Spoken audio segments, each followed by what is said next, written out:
All right.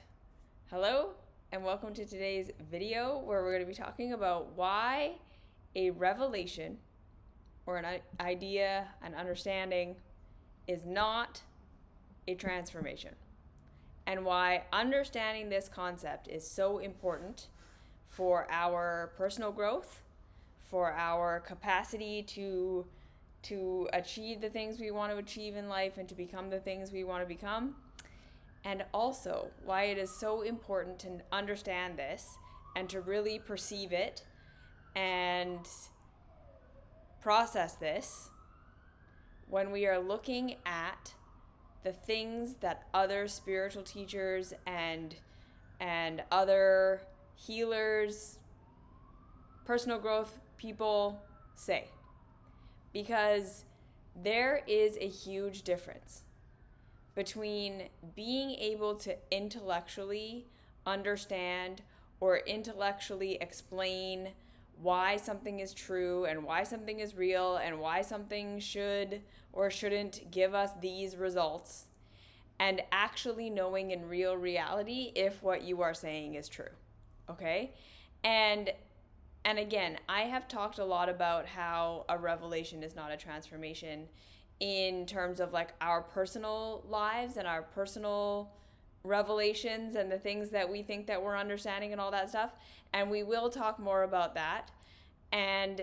But I also really want to talk deeply about how we can recognize when a spiritual teacher or a self-help guru or someone else is speaking from revelation instead of from a transformation, and how we can then learn to take what is being said with a grain of salt and trying it out for ourselves, and then being able to say, okay, this didn't actually work, right? It made sense and it was logical, and the things that they said, I could follow why they thought that, and it made sense to me too, but in real reality it's not true.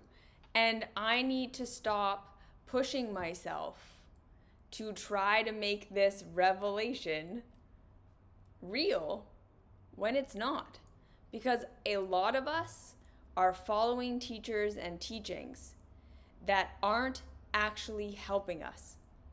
But we aren't able to say, okay, that might have been a revelation on the behalf of the person who's teaching. And again, they were able to logic it and reason it out and explain it in a way that this is how it should be. Or perhaps what they were talking about made sense in a certain context, but we are not in that context. And just because they were able to rationalize it and reason it and make it make sense logically doesn't make it true, doesn't make it real in real reality. And a lot of us are stuck trying to force things to be real for us. We're trying to force ourselves into forgiveness, into certain ways of eating, into whatever it is that these teachers are teaching us because the revelation makes sense. But it's not, they haven't gone on the transformation process. They haven't actually worked it out in real life to the point where they can say that it actually works. And so we are following these people and assuming that what they're saying is true and that we are doing something wrong if we are not getting the proper results, or if we're not ending up where they say we should end up, or if doing what they're saying we should be doing doesn't actually feel good. And rather than being able to be like, hey, that might have been a revelation, not a transformation, we're saying I'm doing something wrong and I'm failing. And that's the big thing that I really want to talk about today when we talk about this revelation, not a transformation. And just to put that out there, right? Like, this is why, for me, with the mystery school and with my coaching work and with all the things that I do here, I really try to speak from experience. I really try to wait until I have a couple of years under my belt with practicing the things that I talk about to see what the actual long-term outcomes are of what I'm talking about. Because again, I understand that just because we can make something make sense, and just because it makes sense to our intellect, doesn't make it true, doesn't make it real. We can be deluded. We can be in a state where we are working from conditioning, and where what we're thinking and what other people are saying to us makes sense to our conditioning, but it's not a real reality, and it's not actually going to help us move forward. And this is something, again, like so much in the spirituality community especially, and in the kind of holistic health community, that there are just a lot of ideas and a lot of theories and a lot of this is what it should be. And people are hurting themselves, and people are forcing themselves into doing things that don't actually serve them and that cause even more harm than good, because it sounds good and it sounds reasonable and it aligns with what we think should be, but no one is actually practicing it. Or when the people are practicing it, they aren't getting good results, and they're blaming themselves instead of being able to go, hey, maybe that teacher is wrong. Maybe that teaching is wrong. So that's why I said with my work, so much of what I say and what I do is repetition, right? If you watch my videos enough, if you go into the mystery school, if you coach with me, we do the same things over and over and over again. Because a lot of the time, healing is not going to come from more information, more stuff, more tools, more doing, more this, more that. It's we take the basic stuff that actually works and we have to work it and repeat it over and over and over again. And that's another big thing that I think stops a lot of people from really healing, is that we're constantly looking for the next revelation. We're constantly looking for the next idea, for the next thing we should be doing, for the next thing we should be thinking, for the next layer, for the next, and we're not willing to just do the work of the stuff that works. Because again, it's not flashy, it's not new, it's not entertaining, it's not exciting. It's taking what works and doing it deeper and deeper and deeper. Okay? So this is what we're going to talk about today. Right. So, backing up, in our personal lives, we need to realize and recognize that we are living in a world right now where so much of what is prized and what is seen as good and what is seen as right, and the way that we filter what is and isn't true is through the intellect, through thinking it through talking about it, through explaining it. And we value people who are able to express an idea really clearly, or who are able to, write a book about it, or who are able to make a bunch of YouTube videos about it and can really make it sound like it makes sense. And we value that over lived experience. And this is not to say, okay, this is absolutely not to say that we want to discount experts who have studied, okay? People who have gone to school, people who have years and years of reading and certification and all of these things behind their name. A lot of the time, the reason they have those certifications, and a big part of their going through school and getting the certification and all of these things, does include practicum and actually having to take their skills and use them in real life and see what does and doesn't happen. So this is not to say just because someone is an expert and they know the theory really well that they're wrong. That's not what I'm saying, okay? This is not anti-intellectualism. We do absolutely want to value people who have studied for a very long time, who have practiced what they are doing for a very long time, and who have practical knowledge in and through their theoretical knowledge. This is important. Theoretical knowledge is not bad. I am not saying don't read the textbook. Yes? But what I am saying is we need to combine that with trying it out in real reality. We need to combine theory with practice before we are going to know for sure if our theory, if our revelation is truly true. Okay? There is not enough theory. There is not enough theory out there to supersede the need for practical application before we can say for sure whether something is helpful or not. Okay? This is the big key that we want to take for ourselves whenever we have a revelation of our own and whenever we are listening to anyone else, is to understand that theory is only the beginning.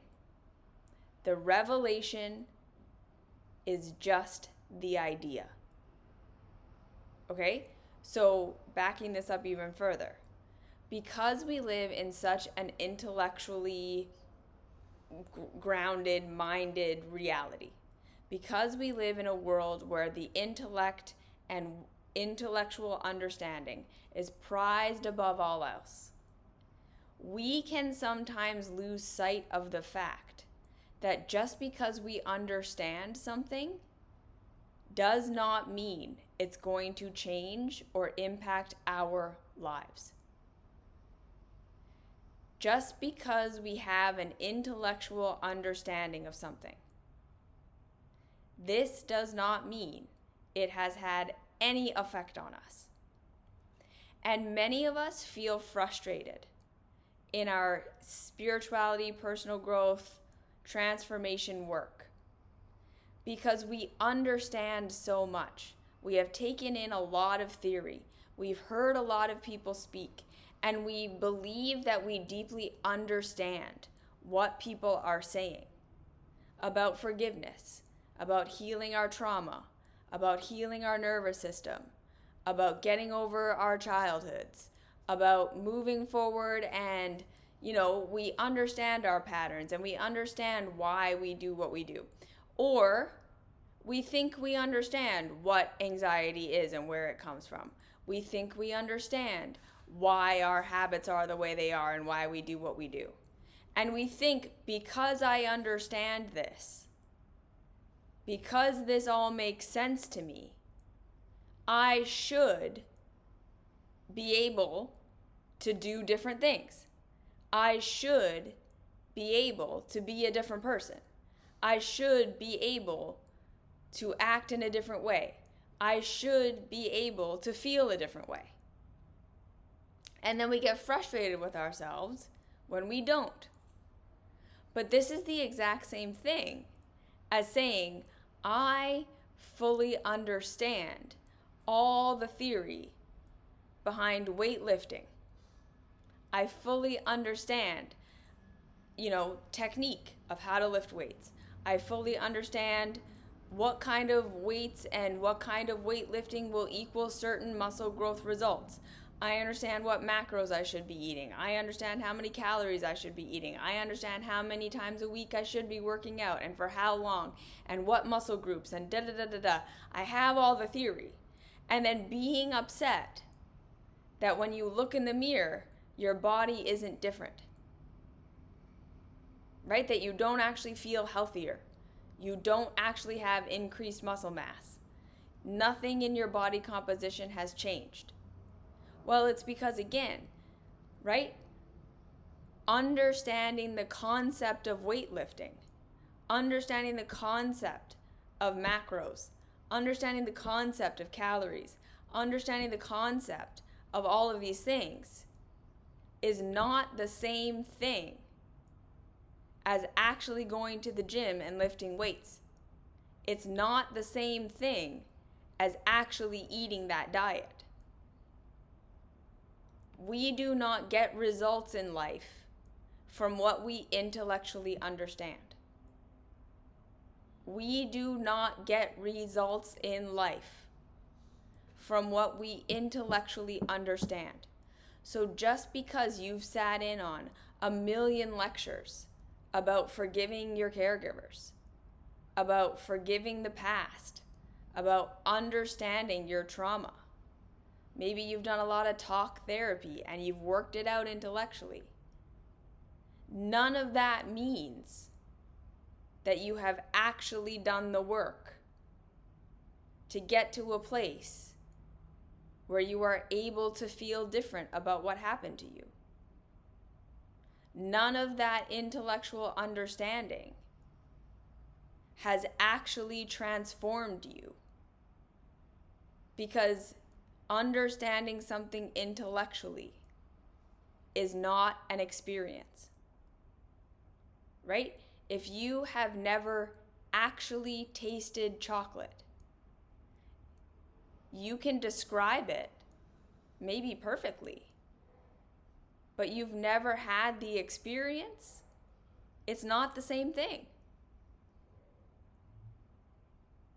And we don't actually know if our theories on what should be are true until we've lived it in our personal experience and until we've observed these ideas in the personal experience of other people.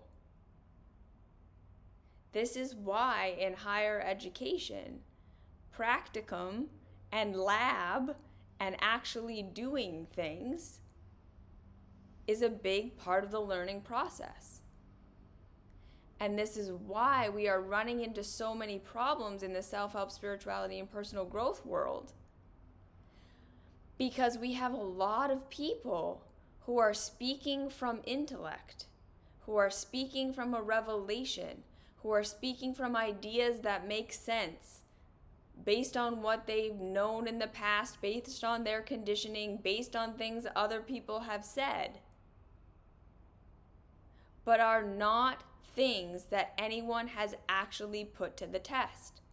Or when we do put it to the test, people do not get the results that they're being told they should get. And rather than being able to say, okay, the theory must be wrong, we're saying the people are wrong. You're doing it wrong. You're not doing it enough. You need to try harder. I cannot tell you how many times I have watched people just destroy their bodies in the cleansing world because people are saying, hypothetically, we should be able to live on fruit. Hypothetically, fruit should be all we need. Hypothetically, we should be able to do these super long water fasts and it should heal everyone. Hypothetically, do a juice cleanse. And in actual practice, people are depleting themselves. People are finding that their organs suffer. People are finding their hair falls out and their teeth start to rot out of their face. And they lose muscle mass and they lose strength and they get SIBO and their whole, microbiome gets fucked up. And they don't heal. And then they keep doing it over and over and over again. They keep cleansing, they keep fasting, they keep, eliminating things. Trying harder. Beating themselves up when they binge on nuts and seeds. And rather than being able to go, whoa, okay, right? The theory sounded great and it sounded all magical, but in actual practice, it did not make me stronger. It did not heal what was wrong with me. It did not do the magical thing it was supposed to do. And in fact, it did the opposite. Rather than being able to do that and say the theory must be wrong. They go, oh, I must be doing it wrong. I'm not doing it enough. I'm not doing it hard enough. And worse, sometimes, I think, is in the spirituality and self-help world. I have watched so many people be fully just gaslit by spiritual teachers and spiritual teachings that sound so great, that sound so lovely, that sound like they should be true. And maybe, again, some of them are true. But when people just hear it, they feel guilty and bad and wrong and shameful that they're not able to apply these teachings right away, or they're not able to be at the end state of like, you need to just believe this thing and then be here in your spirituality, be here in your actions, be here in your feelings. And they aren't even offering a roadmap for how to get there. They're just offering a theory of this is what it is like to be a spiritual person, and you should just try to be that. And there's no actual map for how to get there. It's just the theory of the end state. And then people beat themselves up because they understand the theory of the end state, right? They understand, oh, okay, forgiveness. And this is a big one that I'm going to talk about today because there are just so many of my clients especially that have been really harmed by this idea that we should just be forgiving and the theory behind forgiveness. And I want to unpack it a little bit. So I'm going to talk about that in a second. But again, if you're going to check out of this video at any point here, the big thing is, I really want to encourage you to stop beating yourself up. If you intellectually understand something in the spirituality, self-help, personal growth world, and it makes sense to you, but you are not experiencing what you're being told you should be experiencing from understanding that thing.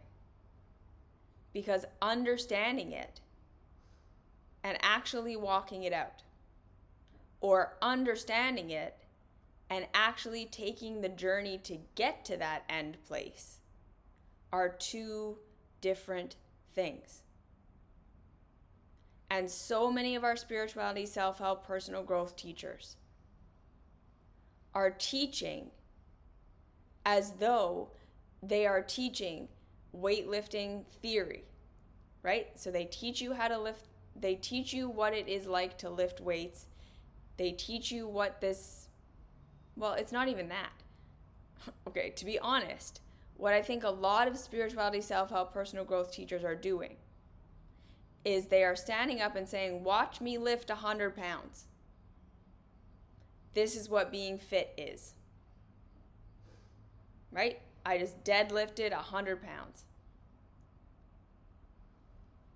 Now go, everyone, and deadlift 100 pounds. That's what we're getting. And then everyone tries to go and lift 100 pounds. They hurt themselves.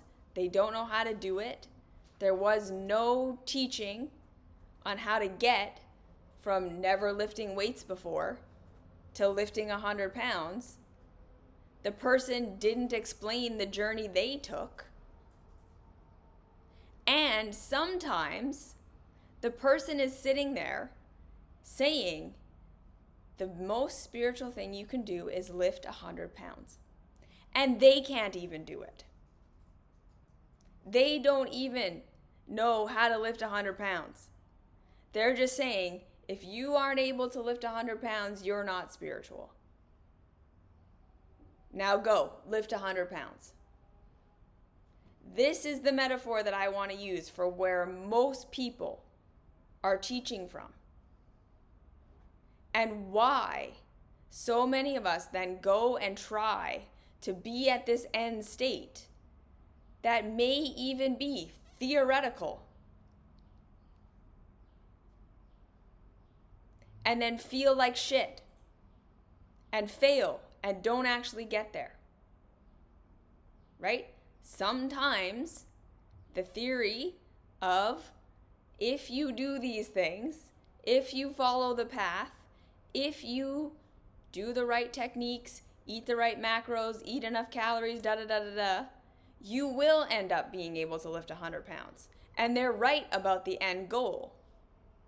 But they're not telling you how to get from where you are to the end goal. They're making it sound like you should be able to just walk into any gym and do that. And then when you can't, you feel like shit about yourself instead of being like, okay, that's a revelation, but that's not a transformation.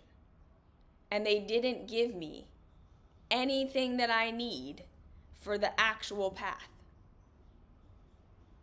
And sometimes the reality is the thing they're saying that you're supposed to end up at is not correct, is not real, is not true. And they are either pretending that they are there, they are also struggling to keep themselves there because it's not actually true and they didn't actually arrive there. They're also fighting with themselves and white knuckling to be in that place and falling from grace over and over and over again because they're trying to force themselves to be at a place that they intellectually think they should be if they are spiritual or if they are healed, and that is just not what it actually looks like. They are not accepting reality either. And both of these things suck because then we have all of these people who are following the revelation and then feeling like shit about themselves that they're not getting the transformation. So this is what I want you who are listening to this video to really take in. Whenever you listen to anyone speak about anything spirituality, personal growth, self-help, we need to be critical. We need to assume it's theory until it's proven itself true. And if we follow the protocol that they give and it does not lead to the results they're saying it should lead to, we need to start to say, that might be wrong. It might not be that I didn't do it enough. It might not be that I'm fucking it up. It might not be that I'm not trying hard enough. It might be that the revelation isn't going to lead to a true transformation. It sounded good. It sounded real. It made sense to my conditioning. But maybe it's wrong. And if the transformation that they're talking about is just, you should be here, just get here,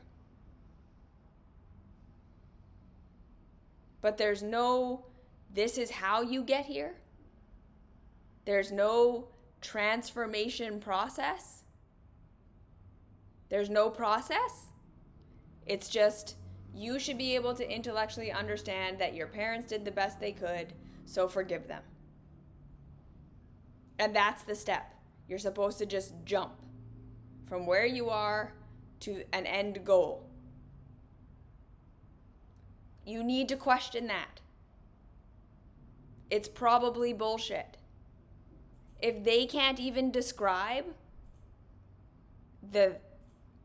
how they got there, if they can't give you a protocol, if they can't help you understand the map of the territory. Again, why is my mystery school 5 years long? Because it's a map. I gave you a protocol because we don't just arrive at emotional mastery. We don't just arrive at being able to understand our trauma and our conditioning and knowing how to do something better. We don't just arrive at understanding why we have our scapegoats and our numbing and our things that we do and then just being able to do something different. We don't just arrive at forgiving our family and then being able to love them exactly how they are and not get hurt. None of that is real. There's protocol. And the reality is, we don't all end up at the same place. For some of us, the way we're going to end up at peace and at forgiveness and at true safety is we are never going to speak to our caregivers again because they are not capable of being a safe place. For some of us, the emotional mastery journey is going to take us to a place where we don't have a relationship because it's just never going to be a safe place. Where they are in a place where they are harmful every time we are around them. There's no way that we can be around them and not be harmed. And we will decide for ourselves that the best thing we can do for ourselves is just not interact.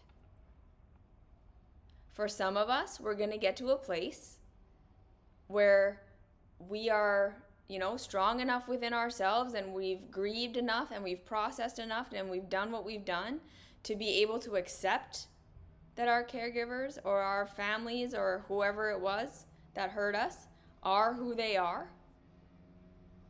We're going to be able to move on from expecting them or needing them to be anything different. We're going to learn how to get our own needs met in different ways. We're going to learn boundaries, and we're going to be able to be around them with how they are.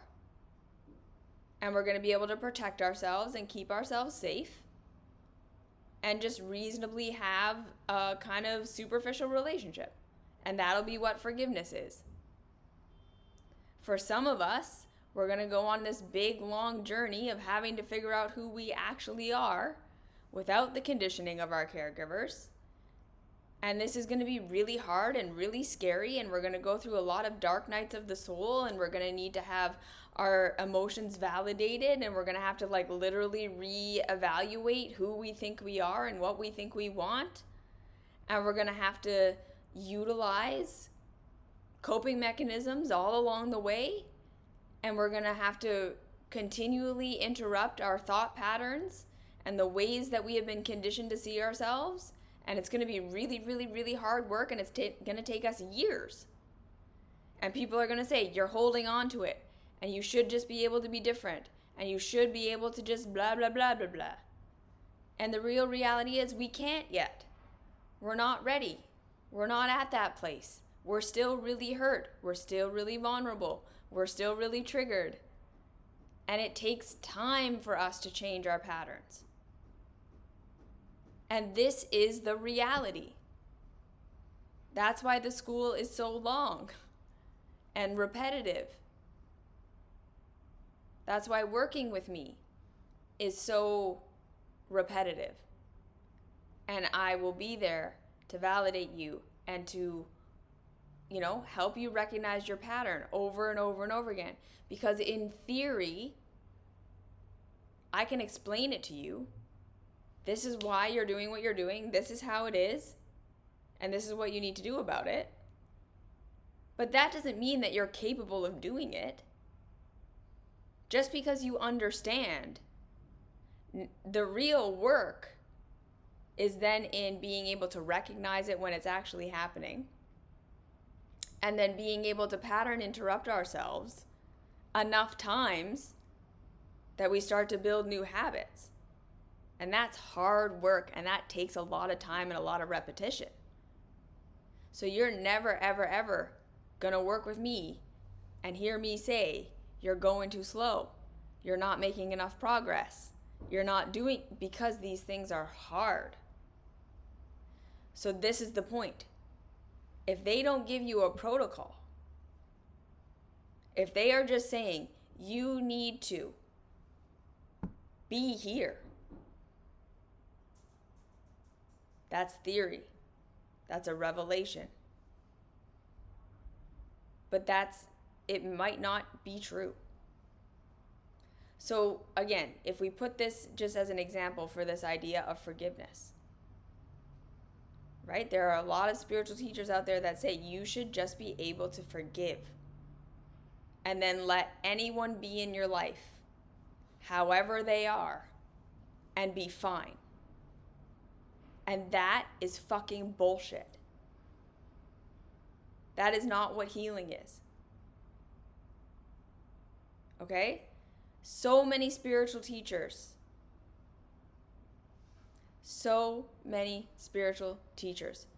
are teaching the equivalent of you should get healthy enough that one day eating a donut is healthy.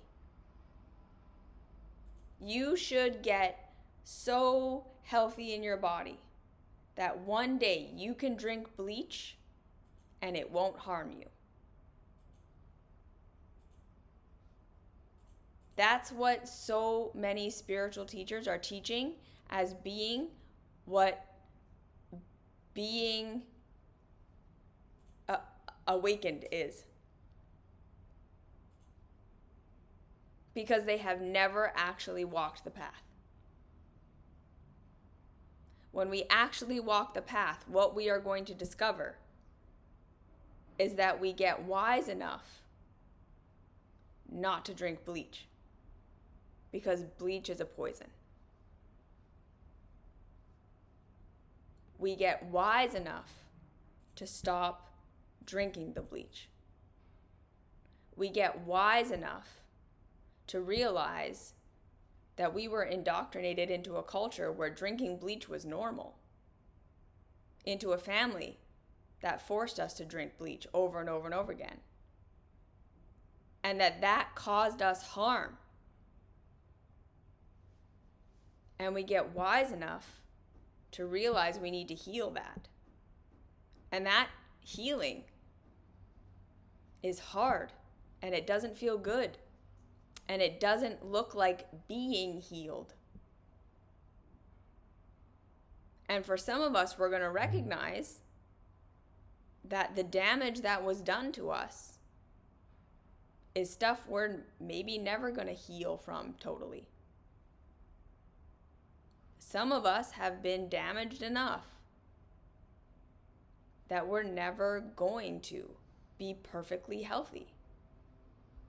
And we're being shamed by these spiritual people who say you should be able to get to a place where not only you have healed everything that happened to you, but you're also able to now drink bleach and not have a reaction. Because they have had a revelation, not a transformation.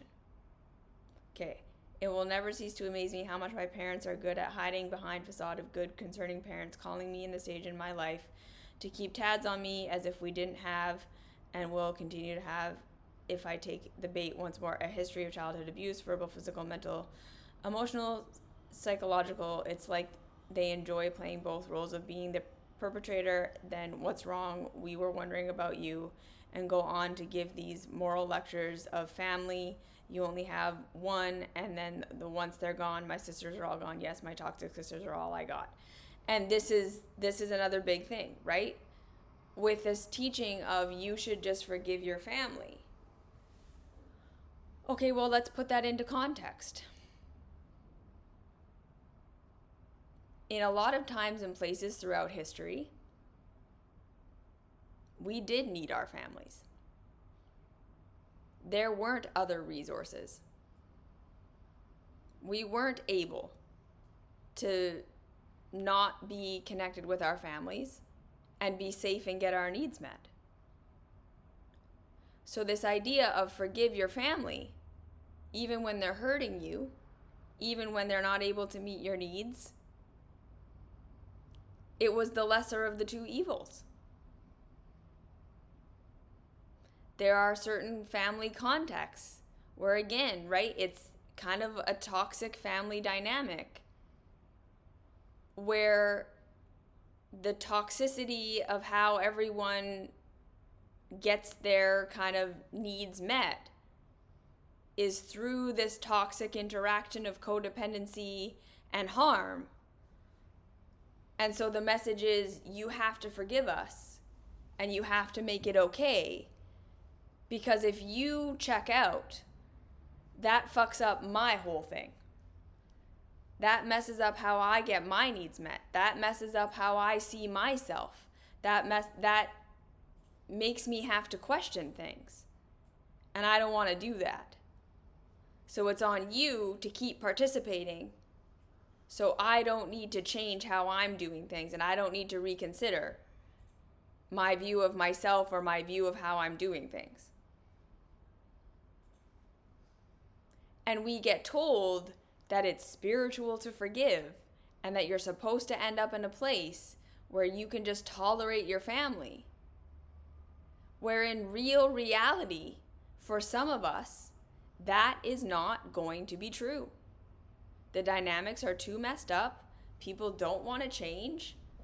Interacting with our family is always going to be harmful.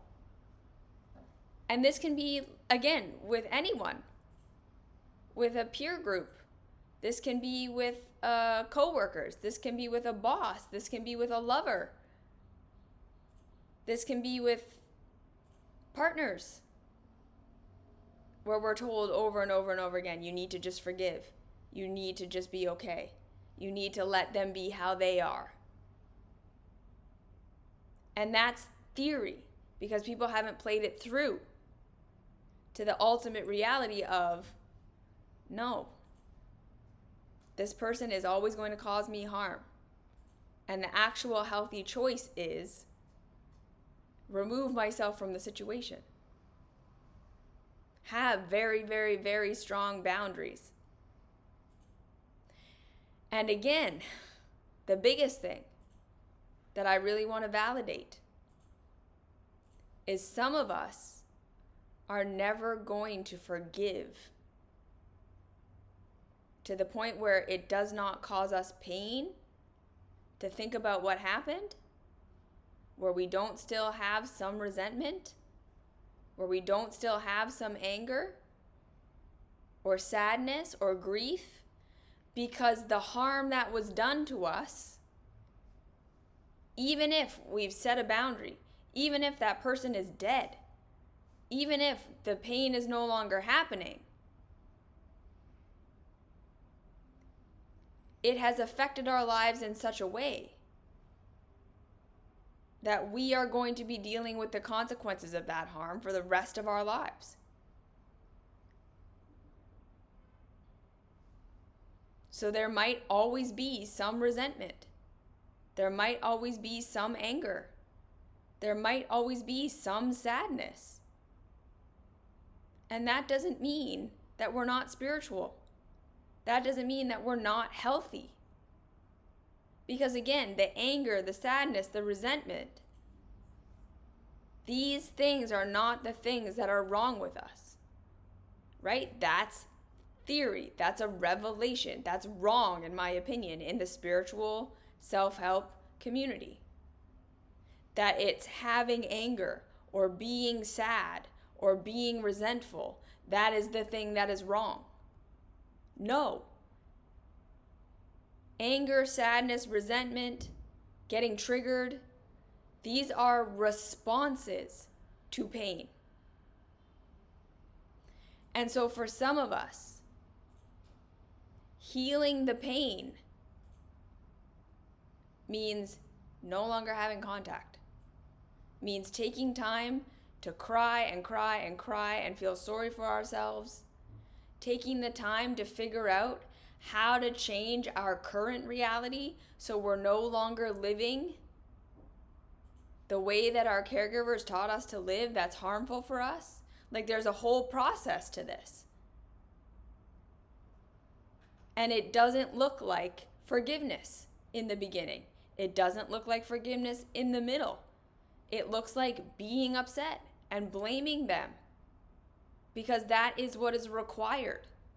And then we eventually get to a place where we say, okay, now I'm ready to like clean up this mess that I didn't make, to change my life, to do things differently, to set different boundaries, to have different goals, to have different values, to live my way, to let go of these, well, to like work through the I should be doing this and I should be doing that, to the point where we can allow ourselves to live in a way that's actually genuine to us.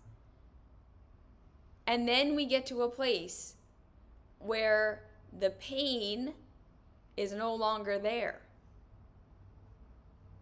because we've changed our lives enough to align enough with what we actually want and what we actually need, and getting our needs met that we didn't get met, and all of these things that need to happen so that the pain is no longer there. And when the pain is no longer there, there will naturally not be any more anger. When the pain is no longer there, there will naturally no longer be any more sadness. You don't get to a place where you get rid of these emotions. You get healed enough that you move past the pain that's causing those emotions. And then the emotions aren't there anymore. You don't have to try to not be angry when there's no more pain and no more damage. And like I said, for some of us, we're never going to get there. And that's not because of us. That's not a thing we're choosing or not choosing. For some of us, the pain is going to be there forever because of what happened. We were damaged enough that we're never going to fully heal from it. Meaning there might always be some anger. There might always be some sadness. There might always be some resentment. And then the spiritual people who tell us, well, that's like, drinking poison expecting someone else to die. No, it isn't.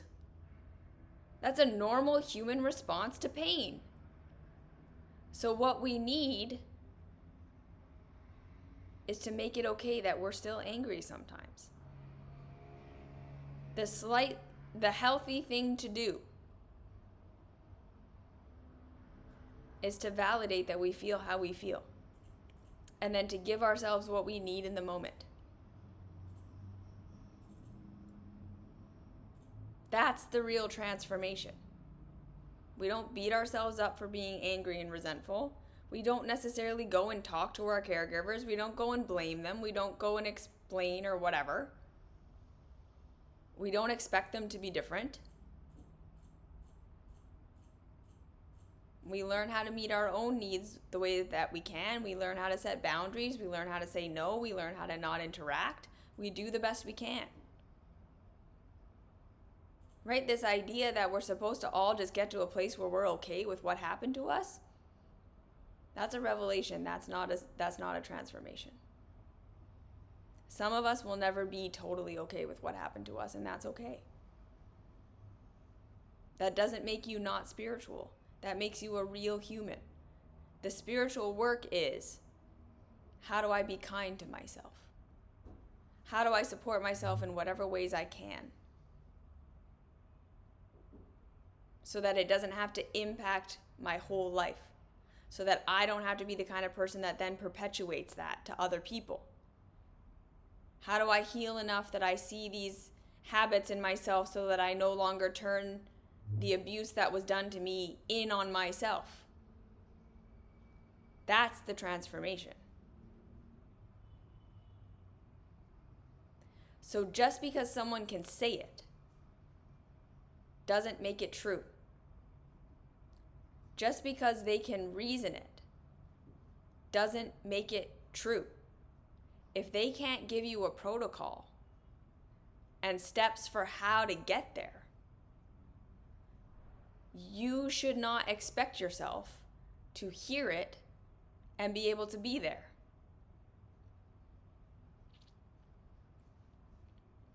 So it is even much harder to forgive when it is an expectation coming from the very people that caused you harm.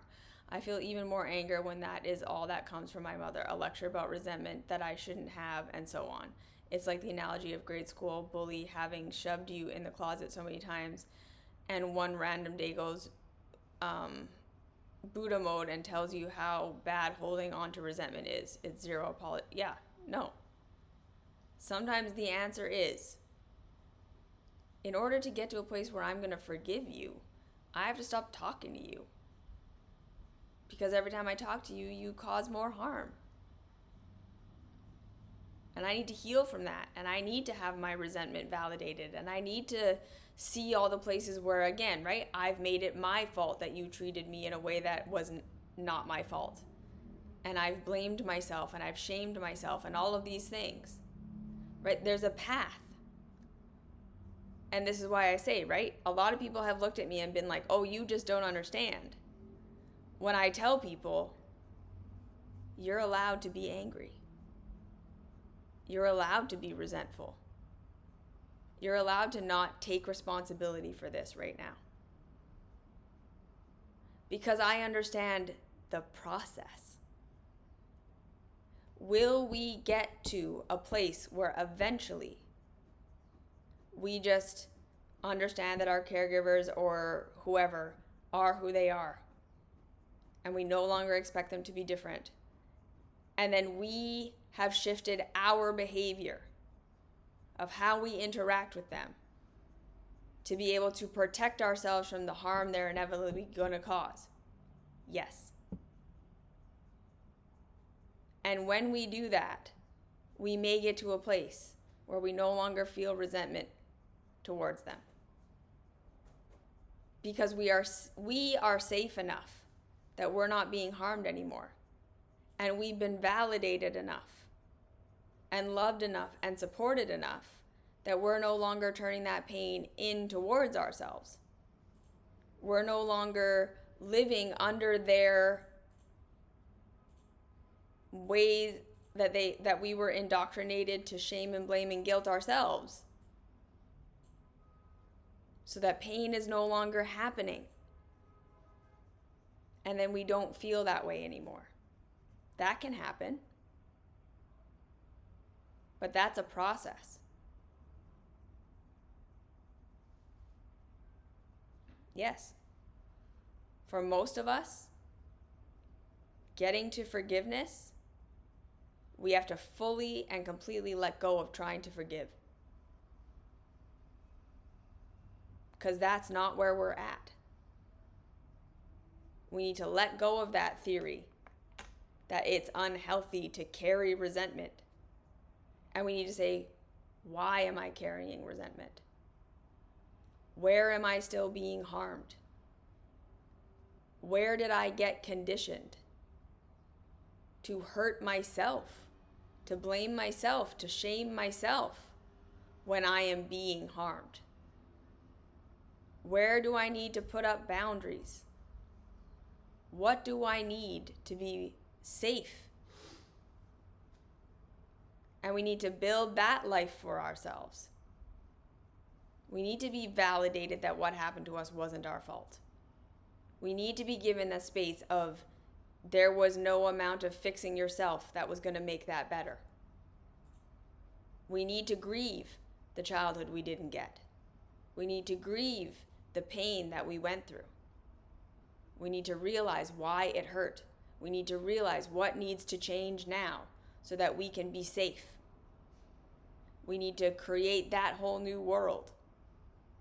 And then eventually we will get to a place where we're so safe and the harm is no longer happening and we're getting our needs met and we're not blaming ourselves anymore.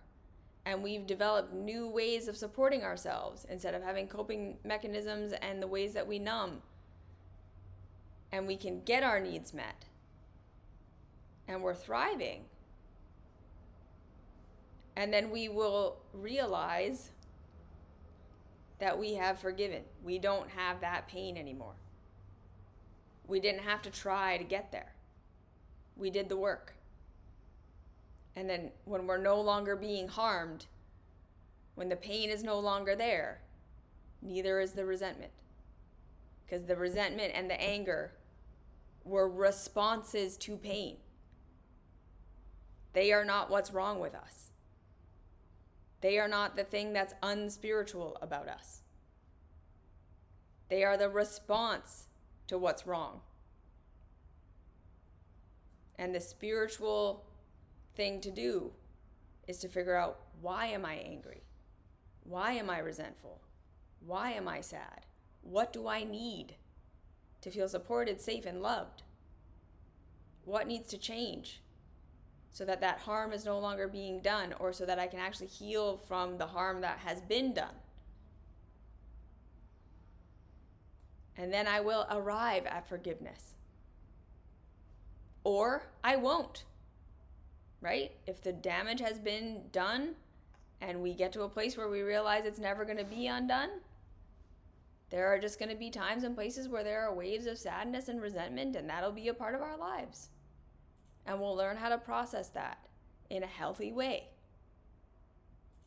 And that's the spiritual thing to do. That's not drinking poison and expecting someone else to die. It's like, yeah, this really affected me. It fucked up my life. This is the reality.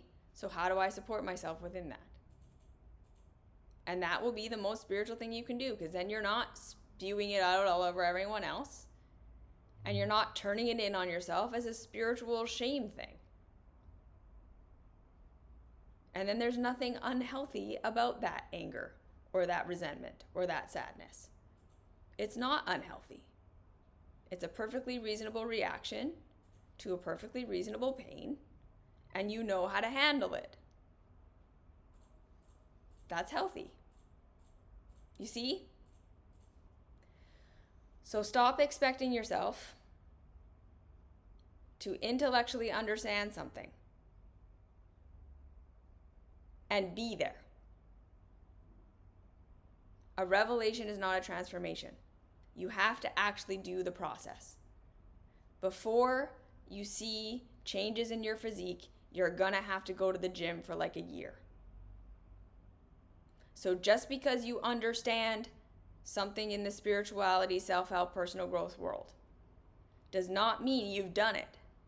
And therefore, you should not be experiencing the results. So stop beating yourself up. Next thing, if you start to do the work and it's not giving you the results they're saying they should be giving you, the path is probably wrong. It's not you. If people are not telling you along this journey,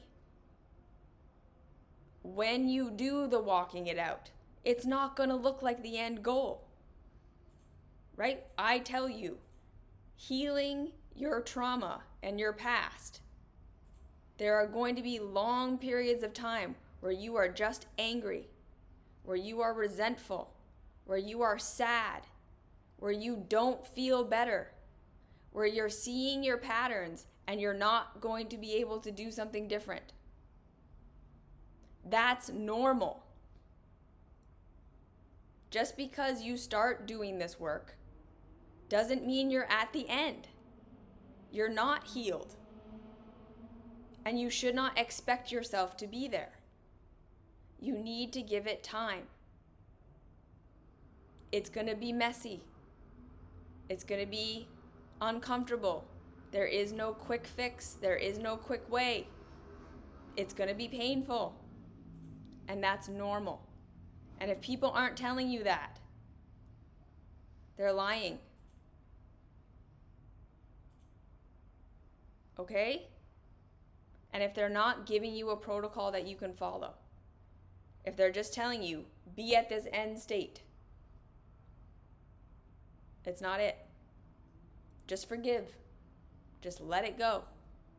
Just let go of your childhood. Just let go of what happened to you. Just forgive your ex. No. There's a process. If they're not giving you a process, it's a revelation, not a transformation.